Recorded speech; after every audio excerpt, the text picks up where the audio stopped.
Front driver online tolak aplikator nakal atau frontal menagih janji pemerintah daerah Jawa Timur terkait aturan layanan transportasi online.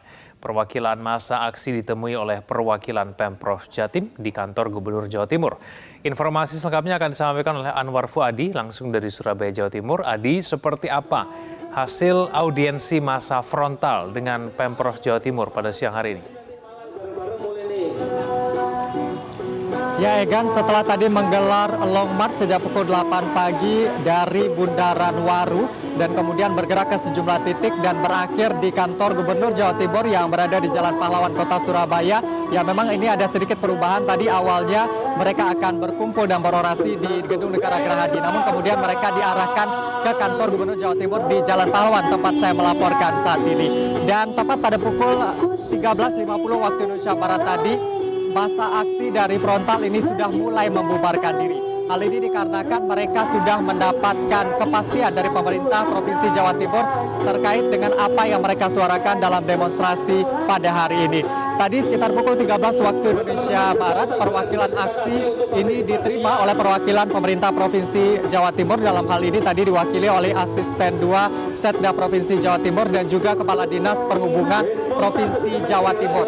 Dan dalam audiensi yang digelar di kantor Gubernur ada beberapa poin tadi yang disampaikan oleh perwakilan Pemprov Jatim, dalam hal ini Kadisub Jawa Timur.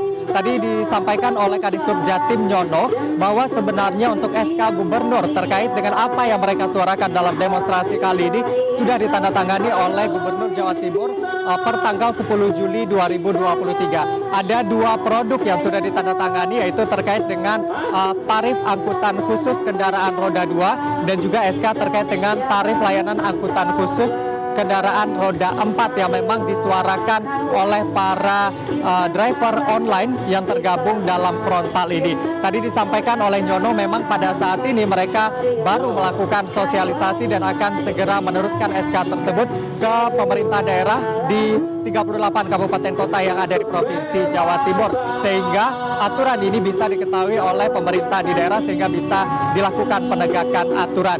Dan memang tadi menanggapi sudah ditandatanganinya SK ini, dari pihak frontal tadi mengaku puas dengan adanya keputusan tersebut. Namun tadi sempat terjadi perdebatan antara perwakilan frontal dengan pemerintah Provinsi Jawa Timur.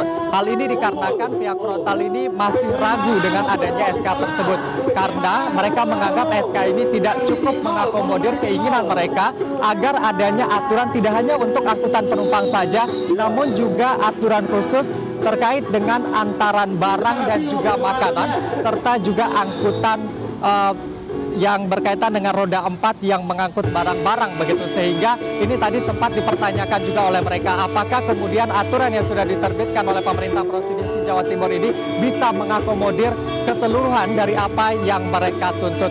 Tadi dijawab oleh Dinas Perhubungan Provinsi Jawa Timur, seharusnya dari SK yang sudah mereka keluarkan ini memang sudah mengatur hal tersebut sehingga para driver ojol ini tidak perlu khawatir dengan hal tersebut. Dan mereka juga meminta driver ojol ini bisa melaporkan apabila adanya pelanggaran atau hal-hal yang tidak sesuai dengan apa yang sudah tertera dalam SK Gubernur. Karena SK Gubernur ini tentunya juga sudah cukup menjadi landasan hukum untuk aplikator agar segera mematuhi aturan-aturan selama mereka beroperasi di wilayah Provinsi Jawa Timur ini. Tadi untuk audiensi juga dihadiri oleh sejumlah aplikator, namun ada beberapa aplikator yang tidak hadir sehingga menimbulkan kekecewaan dari para driver online ini. Mereka tadi bahkan meminta aplikator yang tidak konsisten dan juga tidak hadir begitu dalam audiensi kali ini dibekukan begitu izinnya. Namun tadi dari pihak pemerintah Provinsi Jawa Timur mengatakan bahwa mereka akan tetap melakukan sosialisasi terlebih dahulu sebelum nantinya melakukan mekanisme penegakan hukum yang sudah ditetapkan, yaitu dengan memberikan imbauan lalu kemudian memberikan peringatan sampai nanti adanya usul pencabutan jika aplikator ini tidak mematuhi apa yang kemudian sudah diatur dalam Pergub yang juga sebenarnya berdasarkan dengan yang sudah diatur oleh Kementerian Perhubungan. Ada beberapa poin yang tadi sudah diatur begitu dalam SK yang sudah ditandatangani oleh Gubernur Jawa Timur, yaitu batas minimal jarak 0 sampai 4 km lalu kemudian batas tarif baik kendaraan roda 2 dan juga kendaraan roda 4, dan juga harapannya aplikator ini bisa segera menerapkan aturan ini untuk meningkatkan atau bermuara kepada kesejahteraan para driver ini. Untuk sementara demikian yang dapat kami laporkan dari Surabaya, Jawa Timur. Kembali ke studio, Egan. Baik, terima kasih atas informasinya Anwar Fuadi langsung dari Surabaya, Jawa Timur.